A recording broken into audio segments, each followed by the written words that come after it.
Chapter 17 How the Balloon Was Launched. For 3 days Dorothy heard nothing from Oz. These were sad days for the little girl, although her friends were all quite happy and contented. The Scarecrow told them there were wonderful thoughts in his head, but he would not say what they were because he knew no one could understand them but himself. Dad, it messed up. It's all like this part is all. Okay, just. Why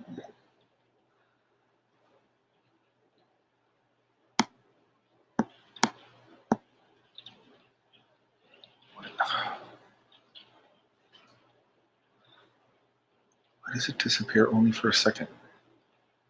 That's really weird.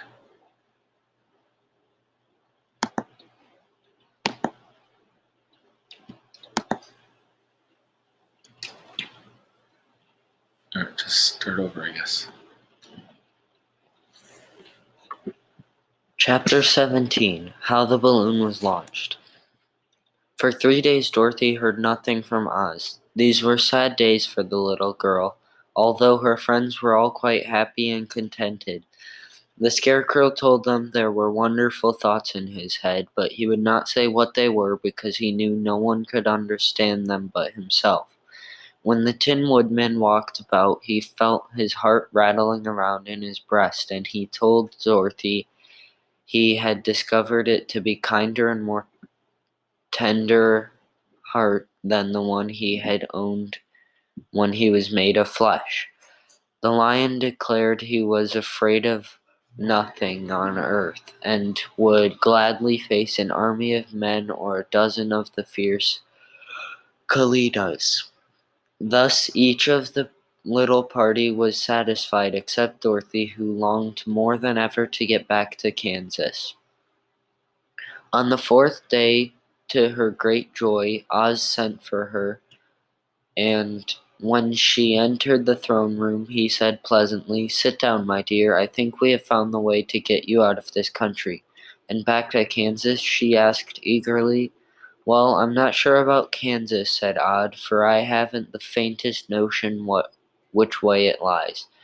But the first thing the first thing to do is to cross the desert, and then it should be easy to find your way home." "How can I cross the desert?" she inquired. "Well, I'll tell you what I think," said the little man. "You see, when I came to this country, it was in a balloon. You also came through the air, being carried by a cyclone. So I believe the best way to get across the desert will be through the air. Now it is quite beyond my powers to make a cyclone, but I've been thinking the matter over, and I believe I can make a balloon." "How?" asked Dorothy. "A balloon," said Oz, "is made of silk, which is coated with glue to keep the gas in it. I have plenty of silk in the palace, so it will be no trouble for us to make the balloon. But in all this country there is no gas to fill the balloon with to make it float." "If it won't float," remarked Dorothy, "it will be of no use to us." "True," answered Oz, "but there is another way to make it float, which is to fill it with hot air.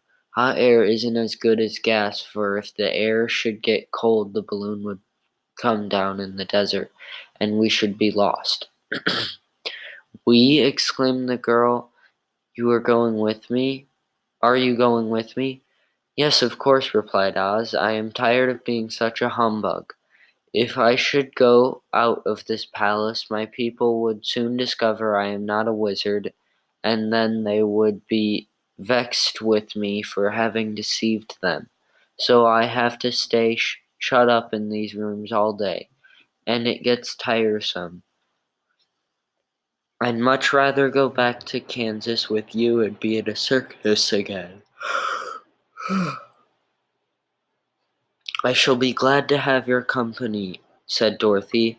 "Thank you," he answered. "Now, if you will help me sew the silk together, we will begin to work on our balloon."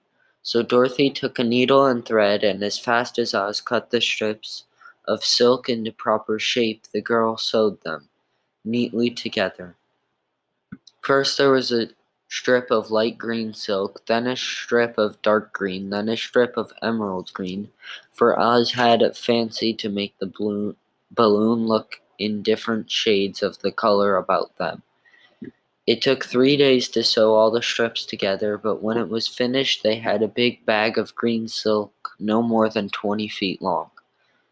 Then Oz painted it on the inside with a coat of thin glue to make it airtight. After which he announced that the balloon was ready. "But we must have a basket to ride in," he said. So he sent the soldier with the green whiskers for a big clothes basket, which he fastened with many ropes to the bottom of the balloon. When it was all ready, Oz sent word to his people that he was going to make a visit to a great brother wizard who lived in the clouds. The news spread rapidly throughout the city, and everyone came to see the wonderful sight. Oz ordered the balloon carried out in front of the palace, and the people gazed upon it with much curiosity. The Tin Woodman had chopped a big pile of wood, and now he made a fire of it. And Oz held the bottom of the balloon over the fire so that the hot air that arose from it would be caught in the silken bag. Gradually the balloon swelled out and rose into the air until finally the basket just touched the ground.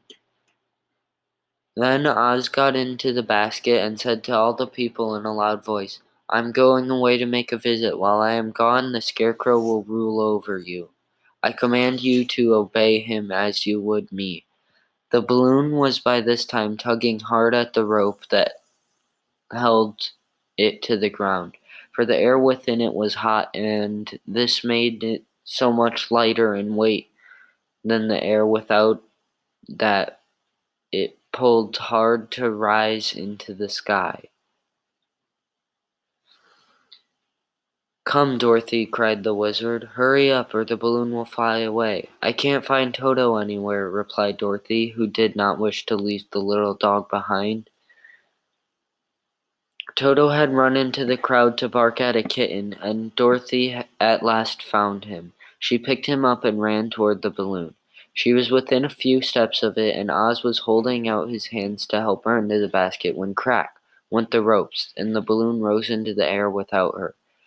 "Come back," she screamed. "I want to go too." "I can't come back, my dear," called Oz from the basket. "Goodbye."